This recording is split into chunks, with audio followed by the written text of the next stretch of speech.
Hey guys, hope you are doing well. Welcome to Agri Silvi. Today we will discuss some important points about horticulture. Use playback speed 1.5 or 2 as you wish. So be attentive, be an optimistic. Let's start. ये picture है asparagus की। तो asparagus generally propagate करता है seed के through, याद रखेंगे। Generally seed के थ्रू प्रोपेगेट करता है, पर आजकल टेक्नोलॉजी तो बहुत एडवांस हो चुका है, तो क्राउन के थ्रू भी प्रोपेगेट होता है। क्राउन मतलब जो रूट का एक स्पेशल पोर्शन होता है, क्राउन पोर्शन, और उसके बाद कटिंग्स के थ्रू आजकल ग्रो किया जाता है। ये है एस्पारागस और ये फूड में बहुत ज़्यादा यूज होता है। ओके, इसे रॉ वेजिटेबल में आप कंसिडर कर सकते हैं और ग्रो होने के बाद ऐसा दिखता है एस्पारागस। सो इसके बारे में डिटेल में देखेंगे। सो कुछ इंपॉर्टेंट फैक्ट्स ऑन हॉर्टिकल्चर आपको याद रखना चाहिए, जैसे कि asparagus is a perennial crop. हमने देखा था प्रीवियस स्लाइड पे, पिक्चर के साथ आपको याद रखना पड़ेगा ताकि ये बहुत लॉन्ग टर्म मेमोरी में फिट हो जाएगा आपका। So edible part of asparagus obviously underground young shoot, और बहुत ही ज़्यादा डिलीशियस डिशेस भी बनता है इसको यूज करके। देन बात करते हैं कुकुरबिट्स के बारे में। देखिए, sex ratio in cucurbits is modified by silver nitrate, okay, AgNO3। तो सिल्वर नाइट्रेट यूज करके आप सेक्स रेशियो को चेंज कर सकते हैं, male to female ratio. Cucurbits actually होता क्या है ना, जो कुकुरबिट्स प्लांट है वो एक मोनोइशियस प्लांट है। मतलब इस प्लांट में आपको बोथ मेल फ्लावर भी दिखेगा, फीमेल फ्लावर भी दिखेगा, both male plant and female plant available. पर वो जो फ्लावर है ना वो डायोसियस है, मतलब एक फ्लावर आइदर मेल हो सकता है और फीमेल हो सकता है। मतलब फ्लावर में आपको डायोसियस मिलेगा पर प्लांट में आपको मोनोइशियस मिलेगा। सो ये बहुत ही ज़्यादा इंटरेस्टिंग फीचर है। प्लांट हर्माफ्रोडाइट नहीं है कुकुरबिट्स में, ओके, याद रखेंगे। सो बोल्टिंग, ओनियन में बोल्टिंग देखा जाता है। क्या होता है ना, एक टाइम पीरियड होता है जब हम ओनियन को हार्वेस्ट करते हैं, पर बोल्टिंग अगर डिजॉर्डर होता है तो फिर emergence of seed stock prior to their time of formation, formation time से पहले ही सीड स्टॉक का इमर्जेंस हो जाता है। तो फिर क्या होगा, हमारा इकोनॉमिक लॉस होगा। और कोल क्रॉप में ब्लाइंडनेस दिखा जाता है। ब्लाइंडनेस ऑब्वियसली, ब्लाइंडनेस मतलब एब्सेंस ऑफ कॉर्ड, ओके, ये बहुत ही सिंपल सी चीज़ है। देन बटनिंग, बटनिंग कॉलीफ्लावर में देखा जाता है। जो कोल क्रॉप हो ना वहीं पे बटनिंग भी देखा जाता है।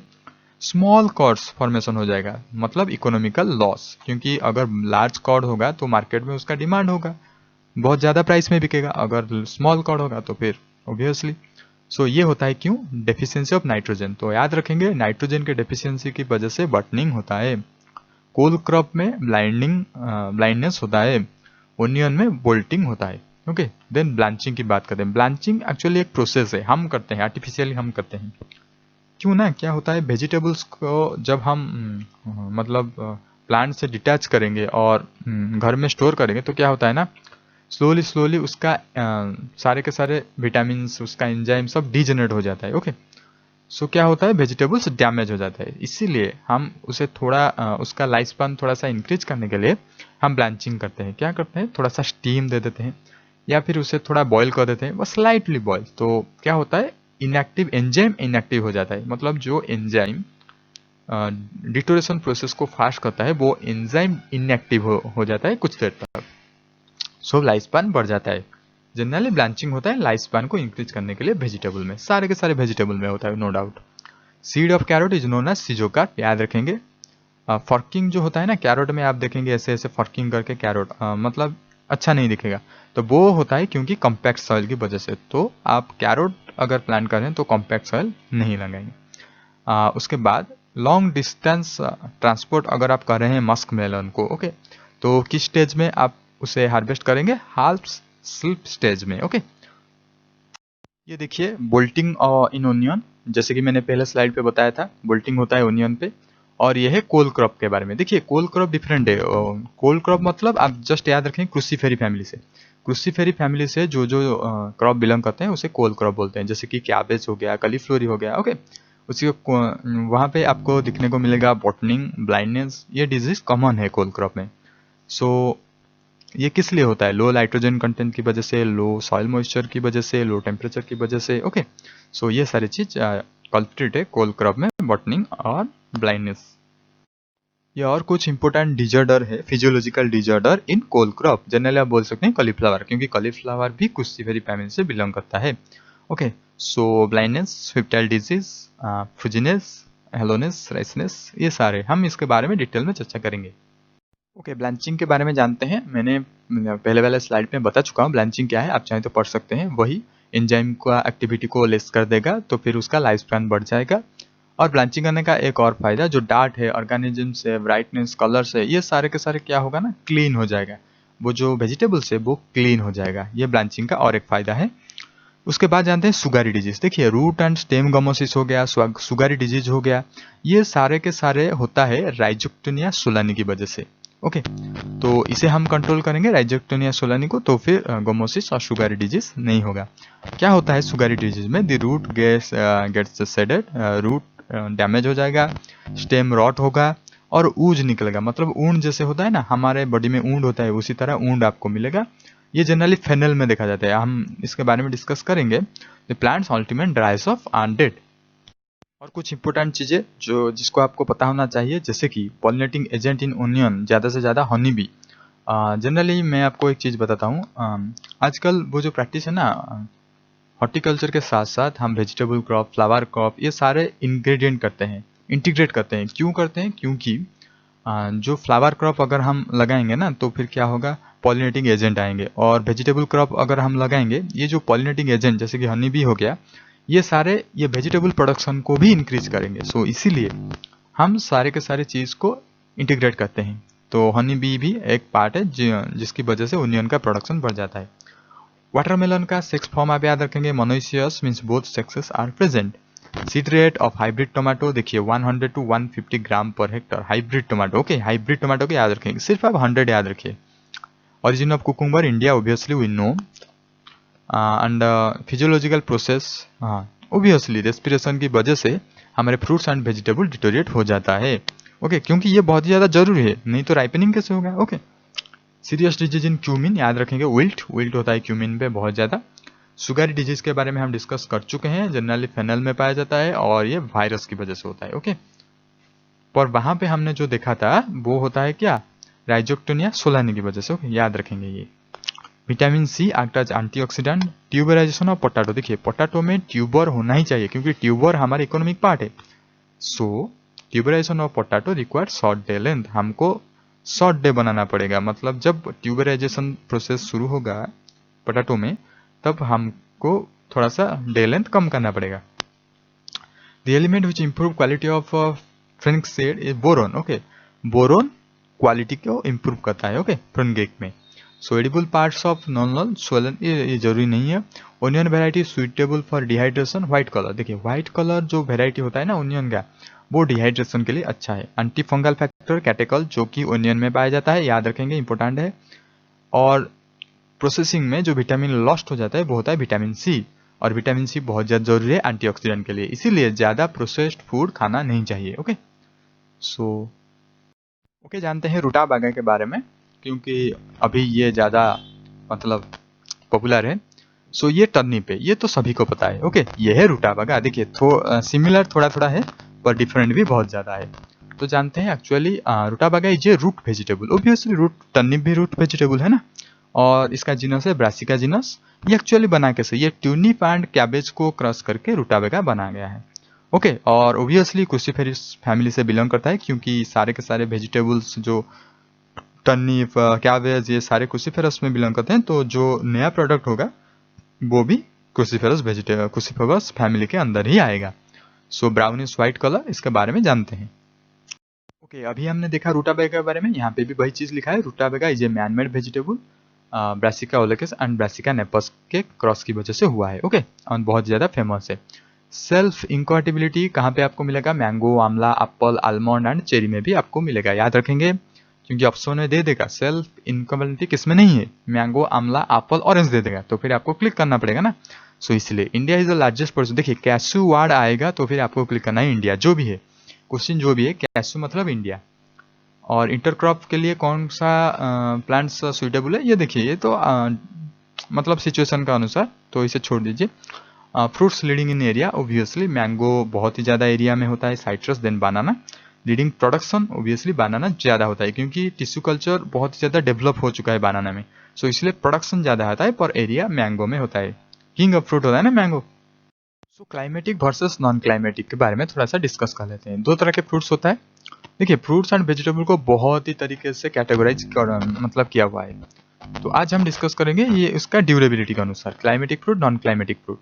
आप सिर्फ दो चीज याद रखेंगे, क्लाइमेटिक फ्रूट ट्रांसपोर्ट के लिए अच्छा है, ओके, और नॉन क्लाइमेटिक फ्रूट ट्रांसपोर्ट के लिए अच्छा नहीं है। इतना याद रखिए, आपका काम हो जाएगा। क्लाइमेटिक फेज होता है ओके, जहाँ पे इथिलीन प्रोडक्शन होता है। तो फिर क्या होता है, अगर आप रॉ में उसको प्लग कर देंगे प्लांट से, तो फिर कोई चिंता की बात नहीं, वो फ्यूचर में पक जाएगा, क्योंकि वहां पे इथिलीन प्रोडक्शन होता है। आप चाहें तो स्मॉल डोज ऑफ इथिलीन भी दे सकते हैं, इसीलिए ट्रांसपोर्ट करना बहुत ही इजी है। क्लाइमेटिक फ्रूट्स देखिए, देख सकते हैं बनाना, ये एप्पल हो गया, ये ऑरेंज हो गया, ये सारे क्लाइमेटिक फ्रूट के अंदर आते हैं। Non climatic fruit obviously, non climatic fruit को अगर एक बार आप हार्वेस्ट कर लेंगे तो फिर ये राइपेन नहीं होगा, इसीलिए राइपेनिंग के बाद हम इसको हार्वेस्ट करते हैं। और इसका ऑब्वियसली सेल्फ लाइफ तो कम ही होगा ना, क्योंकि राइपेनिंग के बाद हम इसको हार्वेस्ट करते हैं। पर क्लाइमेटिक फ्रूट को हम रॉ फॉर्म में भी हार्वेस्ट करते हैं, तो इसलिए इसको लॉन्ग टर्म ट्रांसपोर्ट हम नहीं कर सकते। जब हम इसको प्लग करेंगे तभी हम इसको कंज्यूम करना चाहिए। ये सारे के सारे एग्जाम्पल है। सो वेजिटेबल में अगर हम बात करते हैं लीडिंग एरिया, ओके, पटाटो का एरिया बहुत ही ज़्यादा है वेजिटेबल में। उसके बाद ओनियन, उसके बाद टमाटो। पटाटो भी हम बहुत ज़्यादा कंज्यूम करते हैं ना, इसीलिए लीडिंग इन प्रोडक्शन में भी पटाटो आएगा, उसके बाद ओनियन, उसके बाद tomato. Okay, highest onion production कहाँ पे होता है? महाराष्ट्र। वहाँ पे एक मंडी है, ओके, महाराष्ट्र में एक ओनियन मंडी है, इसीलिए वहाँ पे बहुत ज़्यादा प्रोडक्शन होता है। वेजिटेबल प्रोडक्शन में वेस्ट बंगाल ज़्यादा है, उत्तर प्रदेश उसके बाद है। ये टाइम टू टाइम वेरी करता है। हमारे करंट अफेयर्स वीडियो में ये सारी चीज़ अपडेट हो जाएगा। तो ये क्लासिफिकेशन ऑफ फ्रूट्स देख सकते हैं आप, climatic, non climatic. Day neutral plant को आप याद रखेंगे, पापाया, बनाना, गुआवा, एग्जाम में पूछा जाता है डे न्यूट्रल प्लांट। देखिए जो एग्जामिनर चॉइस है वही चीज मैं बताऊंगा। तो अकॉर्डिंग टू क्लाइमेट हमने ट्रॉपिकल, टेम्परेट, सब ट्रॉपिकल हमने कैटेगराइज कर चुके हैं। सो ये तो बहुत ही ज़्यादा कॉमन सा चीज़ है। ट्रॉपिकल में क्या क्या आता है, टेम्परेट में क्या क्या आता है। ओके, एप्पल कश्मीर में होता है ना, थोड़ा ना एप्पल होता है यहाँ पे, ओके, महाराष्ट्र पे या फिर ईस्टर्न साइड पे होता है क्या? नहीं। आलमंड भी वहाँ पे होता है ना, स्ट्रॉबेरी। सो ये तो आसान सा चीज़ है। उसके बाद फ्रूट्स टाइप, इसको तो याद ही रखना पड़ेगा, क्योंकि इनमें से बहुत सारी चीज़ आपको पता ही होगा। बेरी में बनाना आता है, पापाया आता है, ग्रेप्स आता है। ओके, ग्रेप्स याद रखिए, ग्रेप्स आता है एग्जाम में। डेट पाम आता है, ओके, डेट पाम बेरी के अंदर आता है, ओके, याद रखेंगे। ड्रूप, ऑब्वियसली ड्रूप स्टोन, जिसके अंदर एक बहुत ही हार्ड मास होता है, जैसे कि मैंगो हो गया, बेर हो गया, कोकोनट हो गया, तो ये आप क्लिक कर सकेंगे, ओके। उसके बाद बैलुस्टा पोमोग्रेनेट याद रखिए। अम्फिसारा बेल में होता है, पेपो वाटरमेलन में होता है। देखिए यहाँ पे बालुस्टा होता है पोमोग्रेनेट में। ये फ्रूट टाइप है, ओके, ये फ्रूट टाइप है अकॉर्डिंग टू बटानी, ओके। बटानी में ऐसे कैटेगराइज कर रहे हैं, पेपो वाटरमेलन, पोम एप्पल, हेस्पेरिडियम साइट्रस। ये बहुत इंपॉर्टेंट है, साइट्रस, हेस्पेरिडियम, ओके। इसके बारे में हम डिटेल में नहीं जाएंगे, पर हेस्पेरिडियम आपको साइकोनोस फिग में, सोरोसिस पाइनएप्पल, ये भी इंपॉर्टेंट है, ओके। पाइनएप्पल में सोरोसिस होता है, नट नहीं आता है। सिजोकार्प, कैरोट अभी हम बता चुके हैं, कैप्सूल, ओरका, आंवला। फ्रूट्स का कौन सा पार्ट एडिबल है? देखिए आपको सभी को पता है, एपिकार्प होता है, मेसोकार्प होता है, एंडोकार्प होता है, और बाद में उसके बाद एंडोस्पर्म ही होता है, ओके, जो कि कोकोनट में एडिबल है, ओके। तो इसीलिए कौन सा पार्ट एडिबल है वो तो याद रखना पड़ेगा। पेरिकार्प होता है बेर में, मेजोकार्प होता है पापाया एंड मैंगो में। थोड़ी ना पापाया एंड मैंगो का आप छिलका खाते हैं, तो मेजोकार्प ही खाते हैं ना, जो मिडिल पार्ट होता है ना। एंडोस्पर्म कोकोनट में मैंने अभी बताया, okay. Thalamus Apple and strawberry में, प्लासेंटा बेल में, फ्लेसी एरिल लीची में, ये आता है एग्जाम पे। लीची में कौन सा पार्ट हम खाते हैं? Fleshy aryl. ब्रैक्स भी आता है, पाइनएप्पल, ये भी इंपॉर्टेंट है। जूसी सीड कोट हम खाते हैं पोमोग्रेनेट में, ये भी इंपॉर्टेंट है। और प्लासेंटल हेयर साइट्रस में खाते हैं, फ्लेसी रिसेप्टेकल्स फिग में खाते हैं, ओके। जो मैंने टिक मार किया है ना, उसको तो जरूर याद रखिए। डेली रिक्वायरमेंट्स कितना होता है? सेरेल्स 475 ग्राम, पल्सेस 80 ग्राम, फ्रूट्स 120 ग्राम। देखिए हम इतना नहीं खाते हैं, फ्रूट्स एंड वेजिटेबल इतना हम नहीं खाते हैं, ओके। ये अराउंड 300 ग्राम आप इसको बना देंगे, इसको आप राउंड फिगर करके याद रख सकते हैं। सेरेल्स को 500 कर दीजिए, वेजिटेबल्स को 300 कर दीजिए, ऐसे करके आप याद रखिए। शुगर 40 ग्राम। देखिए फ्रूट क्रैकिंग इन एप्पल, देखिए अगर बोरोन डेफिशिएंसी होगा तो फिर ऐसा हो जाएगा एप्पल में, फ्रूट क्रैकिंग हो जाएगा। और क्रैकिंग होने के बाद यहाँ पे फंगस, बैक्टीरिया, वायरस सब एंटर करेंगे और इसको डैमेज कर देंगे। सो इसीलिए बोरोन डेफिशिएंसी नहीं होना चाहिए। बोरिक एसिड आपको देना पड़ेगा, बोराक्स भी देना पड़ेगा। देन आते हैं hen and chicken disorder in grapes. देखिए zinc deficiency as well as boron deficiency. Boron कम मात्रा में, जिंक बहुत ही ज्यादा। First preference goes to zinc then boron. Okay, hen and chicken disorder अगर आएगा क्वेश्चन में, ओके देखिए क्या क्या सिम्टम्स है ग्रेप्स में, इस तरह हो जाएगा। Many short berries surrounded by bold berries, बहुत ही ज्यादा बेरीज छोटे छोटे साइज का हो जाएगा, इसको बोलते हैं हैंड एंड चिकन डिजीज। सो अगर जिंक की डेफिशिएंसी की वजह से होता है तो फिर फोलियर स्प्रे करना पड़ेगा जिंक का। ओके, अभी बहुत सारे इंपोर्टेंट क्रॉप का पढ़ेंगे, जैसे कि फ्रूट क्रैकिंग एप्पल बोरोन की वजह से, इंटरनल मेयोसिस आंवला भी बोरोन की वजह से, hand and chicken disease grapes boron and specially zinc की वजह से। Okay, hollow heart and heart rot sugar beet boron की वजह से, fruit cracking in pomegranate boron. देखिए जनरली फ्रूट क्रैकिंग जो भी है बोरोन की वजह से होता है, पर यहाँ पे जो बोरोन की वजह से नहीं है उसको यहाँ पे याद रखें, जैसे कि गमोसिस ऑफ साइट्रस कॉपर की वजह से। व्हिप्टल डिजीज हमने देखा था किसमें, कॉलीफ्लावर में, ये मॉलिब्लेडम की वजह से होता है। इसका ये भी याद रखेंगे क्योंकि एग्जाम में सिंबल भी पूछा जाता है। ओके, कॉपर CU होता है। Okay, buttoning of cauliflower nitrogen की वजह से, ग्रेस स्पाइक ओट पहला ब्लाइट मैंगनीज की वजह से, मैंगनीज Mn होता है, मैग्नीशियम Mg होता है। ओके, खैरा डिजीज जिंक, ये बहुत ही बार पूछा जाता है एग्जाम में, खैरा डिजीज किसकी वजह से, जिंक की वजह से। ओके, येलो कलर इन पापाया, जो पापाया में आपको येलो कलर मिलता है वो कौन सा अल्कालॉइड की वजह से, वो कैरिक्सैंथिन की वजह से। अभी हम डिस्कस करेंगे कलर एंड टेस्ट किस किस अल्कालॉइड की वजह से होता है फ्रूट्स एंड वेजिटेबल में। ओके, अभी डिस्कस करते हैं सारे के सारे कलर एंड टेस्ट। देखिए जहाँ पे सियानिन आता है, ऐसे वर्ड आता है ना, वो रेड एक्चुअली इंडिकेट करता है, जैसे कि ये एंथोसियानिन, ये भी रेड कलर है। टमाटो का red colour lycopene. Okay, lycopersicum ना, ये ऐसे आप याद रख सकते हैं। बहुत सारे अल्कालॉइड साइंटिफिक नेम के आसपास है। Okay, red colour in chilli capsaicin, जैसे कैप्सिकम हम बोलते हैं ना चिली को। पंजेंसी, देखिए पंजेंसी स्मेल जो होता है वो कैप्सिन की वजह से, CIN की वजह से, पर जो रेड कलर होता है वो थीन की वजह से, याद रखेंगे। Okay, orange colour in carrot, carotene याद रखने की जरूरत नहीं। Red colour in carrot anthocyanin, red colour मैंने बताया था। टर्मेरिक में curcumin, bitterness bitter gourd momordicin, याद रखने की जरूरत नहीं। ये याद रखिएगा, yellow colour of onion is due to quercetin. Okay, red colour anthocyanin, pungency in onion. देखिए ओनियन जो पंजेंसी होता है ना, वो अलाइल प्रोपाइल डाइसल्फाइड, ये याद रखिए, ये एग्जाम में पूछा जाता है। Allyl propyl disulphide pungency in onion, pungency in raphanus isocyanate, pungency in mustard glucosinolate, pungency in garlic allicin. Okay, green colour in potato tuber solanine की वजह से, sour taste gram leaves is due to malic oxalic acid की वजह से, पंजेंसिन पीपर oleoresin की वजह से, पंजेंसिन कैबेज याद रखेंगे, ये सिंजिन की वजह से कैबेज में पंजेंसी होता है। ओके, ये तो बहुत सारे कॉमन सा चीजें आपको पता होगा, फिर आप रिवीजन कर लीजिए। King of fruit mango, queen of fruit litchi, king of pulses gram, queen of pulses pea, queen of spices cardamom, ये एग्जाम में पूछा जाता है, queen of spices cardamom, queen of flowers gladiolus, food of god cocoa, food of god भी याद रखेंगे, queen of beverage tea, king of temperate fruits apple, butter fruit exam में पूछा जाता है, एवोकाडो, ये वेयर तो पोर man's fruit ber, Kalpavriksha coconut, miracle fruit, kiwi fruit. Okay, kiwi fruit याद रखेंगे, white gold cotton, century plant date palm, Adam's fig banana, king of forest tick.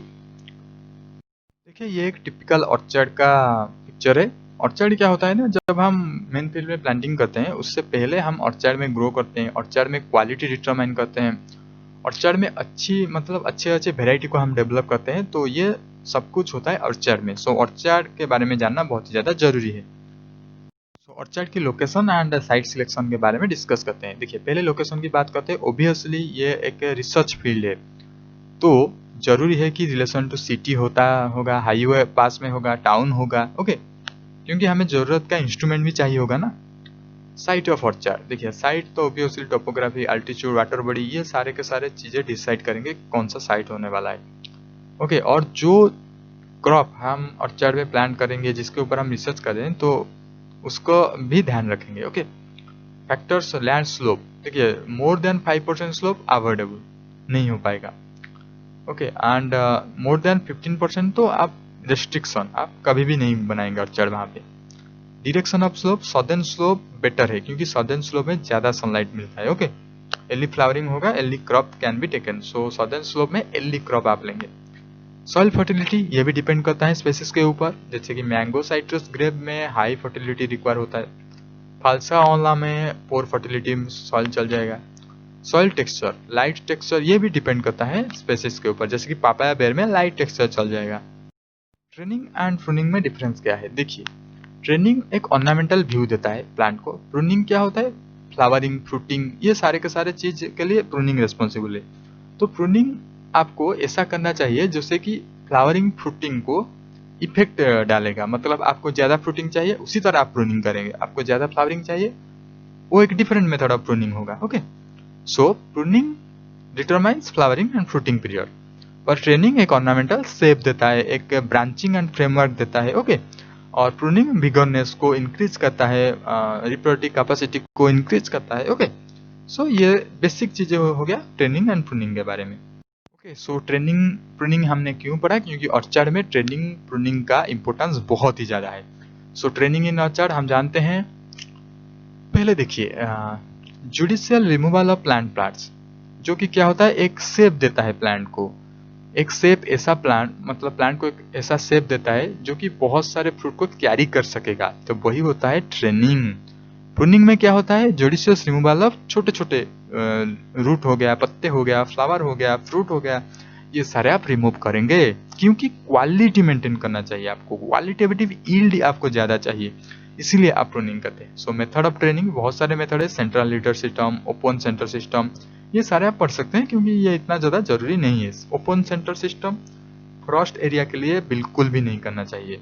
Okay, then आता है modified leader system of training, तो वहां पे this is the most acceptable for commercial fruit production. तो अगर सवाल आएगा कमर्शियल फ्रूट प्रोडक्शन में कौन से टाइप का ट्रेनिंग आप प्रीफर करेंगे, सो आंसर होगा मॉडिफाइड लीडरशिप सिस्टम। तो ट्रेनिंग ग्रेप्स में भी स्पेशल होता है, मैंने बताया था ग्रेप्स में वाइन्स होता है इसीलिए ट्रेनिंग स्पेशल होता है, मैंगो, पपाया, ये सारे चीज में क्या होता है ना, ब्रांच होता है, तो इसीलिए ट्रेनिंग सेपरेट है।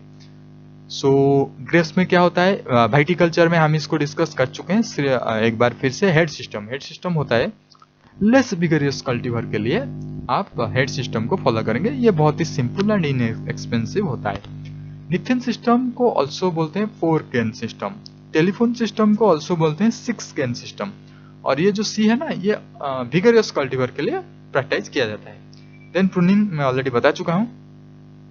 सो उसी तरह जैसे कि ट्रेनिंग में हम बहुत सारे मेथड पढ़े हैं, उसी तरह प्रूनिंग में भी बहुत सारे मेथड है, जैसे कि थिनिंग प्रूनिंग के अंडर आता है according to agriculture. Okay, so selective और complete removal of plant parts is term as thinning. So इसके बारे में भूल जाइए। रिंगिंग एंड गाइडलिंग एग्जाम में पूछा जाता है। देखिए क्या होता है ना, रिंगिंग और गाइडलिंग आप सभी को पता है, जो ट्री ट्रंक होता है, जो भी प्लांट होता है, तो उसके इनसाइड में जाइलेम होता है जो कि वाटर को कैरी करता है अपवर्ड, और उसके पेरीफेरी रीजन में फ्लोएम होता है। ओके, मतलब ये फ्लोएम होता है, इसे आप याद रखिए, ये फ्लोएम होता है। ये क्या करता है, ये जो अपर में लीफ में जो फूड प्रोड्यूस होता है ये नीचे लाता है, मतलब रूट को सप्लाई करता है, मतलब ऐसे डायरेक्शन में ये मूवमेंट करता है, और जाइलेम ऐसे डायरेक्शन में वाटर को मूवमेंट करता है। तो रिंगिंग गाइडलिंग में आप फ्लोएम की एक पैच को रिमूव कर देंगे। ओके, तो फिर क्या होगा, जो फोटोसिंथेसिस में जो डेवलप होगा जो फूड, वो नीचे नहीं आ पाएगा, रूट को सप्लाई नहीं हो पाएगा, तो उसी फूड नरिश करेगा किसको, फ्रूट्स को, वेजिटेबल्स को, जो भी फ्रूट पार्ट्स होगा उसे नरिश करेगा। सो अगर आपको क्वालिटी फ्रूट चाहिए, क्वालिटी वेजिटेबल्स चाहिए, तभी आप गार्डनिंग करेंगे, और ये गार्डनिंग की वजह से प्लांट की डेथ भी होगा। इन दिस मेथड अगर आप ज्यादा गार्डनिंग करेंगे तभी डेथ होगा, नहीं तो प्लांट अपने आप को संभाल लेगा। In this method circular ring measure 3 centimetre only. Okay, so मैं जो आपको बताया ये जनरली ग्रेप्स में प्रैक्टिस होता है, इतना ही आप याद रखेंगे। नॉचिंग किसमें होता है, फिग में होता है। नॉचिंग भी बहुत ही सिंपल सा चीज है, एक board remove by a wedge shaped bark stem. Notching bark में एक वेज शेप्ड आप रिमूव करेंगे। ओके, सिंपल सा चीज है। It checks the influence of hormone and encourages growth. Okay, पहले प्लांटिंग सिस्टम देख लेते हैं, उसके बाद लेआउट हम देखेंगे और चैट का। ओके, प्लांटिंग सिस्टम में देखिए, ये एक स्क्वायर प्लांटिंग सिस्टम है, मतलब ये 10 मीटर डिस्टेंस, यहाँ पे भी 10 मीटर डिस्टेंस, यहाँ पे भी 10 मीटर डिस्टेंस, सिंपल चीज है। रेक्टेंगुलर सिस्टम, यहाँ पे आप देख सकते हैं 3 मीटर डिस्टेंस इसमें, पर यहाँ पे 2 मीटर डिस्टेंस, तो रेक्टेंगल ही होला ना। तो डबल हेज रो में देखिए यहाँ पे एक हेज रो है, यहाँ पे एक हेज रो है, सिंगल हेज रो ऐसा है। ये सिंपल सा प्लांटिंग सिस्टम है। जो अभी हमने पिक्चर में देखा वही सारी चीज यहाँ पे लिखा है, आप चाहें तो कंपेयर करके पढ़ सकते हैं। स्क्वायर सिस्टम देखिए R into R, P into P, simple वही सारी चीज यहाँ पे दिखा गया है। वही स्क्वायर सिस्टम में R into R, P into P means row to row distance, plant to plant distance, ये सारे सेम है ना। 10,000 क्यों 10,000 क्यों, क्योंकि 1 hectare is equal to 10,000 metre square. So जब हम स्पेसिंग की बात करते हैं तो मीटर में करते हैं, पर जब हम एरिया की बात करते हैं 1 हेक्टर में करते हैं, इसीलिए 1 हेक्टर का भूल जाइए, इसको याद रखिए 10,000 metre square, 10,000 metre square area. So इसीलिए 10,000 दिया गया है और कुछ नहीं यहाँ पे। रेक्टेंगुलर अभी हमने देखा x डिफरेंट है, y डिफरेंट है, सो इसलिए x इंटू वाई। हेक्सागोनल में देखिए it accommodate 15% more plant than square system, ये चीज आप याद रखेंगे, ये कैलकुलेटेड है, ऑलरेडी कैलकुलेट कर चुके हैं हम, इसलिए 15% मोर होता है हेक्सागोनल और इक्विलैटरल ट्रायंगल सिस्टम में। स्क्वायर सिस्टम्स में जितना प्लांट रहता है उससे 15% ज्यादा रहता है। सिंपल सा चीज है, याद रखिए। क्यूनिकल सिस्टम और डायगोनल और फिलर सिस्टम ये हाईली फर्टाइल सॉइल के लिए अच्छा माना जाता है, ओके, क्योंकि इसमें बहुत ज्यादा प्लांट अकोमोडेट करेगा और फर्टाइल सॉइल है तभी हो पाएगा। सिंपल सा चीज है। मोस्ट कॉमन फिलर प्लांट और पापाया, बनाना, डेड पाम, ये सारे चीज, ओके। कंट्रोल सिस्टम क्या है देखिए, अगर एक माउंटेन है तो क्या करते हैं ना, हम इक्वल एलिवेशन में एक प्लेस लेते हैं ऐसे, और एक इक्वल एलिवेशन में ऐसे प्लेस लेते हैं, तो इसी प्लेस में हम प्लांट करते हैं। तो फिर क्या होगा, एक लैंड लेवल होके रहता है, रेनफॉल अगर होगा तो फिर वहां पे डिपॉजिट होके प्लांट ग्रो कर पाएगा, इसे बोलते हैं कंट्रोल सिस्टम। ये हिल एरिया में प्रैक्टिस किया जाता है। ट्रायंगुलर सिस्टम HDP में आप यूज करेंगे, हाई डेंसिटी प्लांटेशन में आम्रपली वेराइटी होता है HDP। ऐसे बहुत सारे वेराइटीज अभी तक डिस्कवरी हो चुके हैं ट्रायंगुलर सिस्टम में, जिसको हम प्लांट करते हैं हाई डेंसिटी प्लांटिंग के लिए। कमर्शियल प्रोपेगेशन किस में होता है, साइट्रस का सीड और एयर लेयरिंग। एयर लेयरिंग ज्यादा फेमस है। ग्रेप्स में हार्डवुड कटिंग, ओके, ग्रेप्स में हार्डवुड कटिंग याद रखेंगे, ग्रेप्स प्रोपेगेट करता है हार्डवुड कटिंग से। पोमोग्रेनेट याद रखने की जरूरत नहीं, टी सॉफ्टवुड कटिंग से। देखिए ग्रेप्स हार्डवुड, टी सॉफ्टवुड, ऐसे बहुत सारे जो एग्जामिनर चॉइस है मैं वही चीज बताता चलूंगा, okay. Guava stooling, okay. Banana short sucker exam में पूछा जाता है। डेट पाम नहीं आता है। पाइनएप्पल स्लिप से आ जाता है, ओके। स्लिप शक्कर आप पाइनएप्पल में यूज करेंगे। स्ट्रॉबेरी रनर यूज करेंगे। देन बेर पूछा जाता है, बेर में टी बडिंग आप यूज करेंगे, ओके। टी में सॉफ्टवुड कटिंग, पर बेर में टी बडिंग। उसके बाद सपोटा में इनर्चिंग और अप्रोच ग्राफ्टिंग, इसे अप्रोच ग्राफ्टिंग भी बोलते हैं क्योंकि अप्रोच ग्राफ्टिंग एग्जाम में अच्छा आ जाता है। रोज और एप्पल में सील्ड बडिंग, ओके, इतना याद रखिए। उसके बाद family, common name, botanical name, ये सभी को पता है, और जब हम एक के बाद एक फ्रूट्स एंड वेजिटेबल डिस्कस करेंगे ये याद रह जाएगा। सो इसके लिए इतना ज्यादा टेंशन लेने की जरूरत नहीं। So thank you.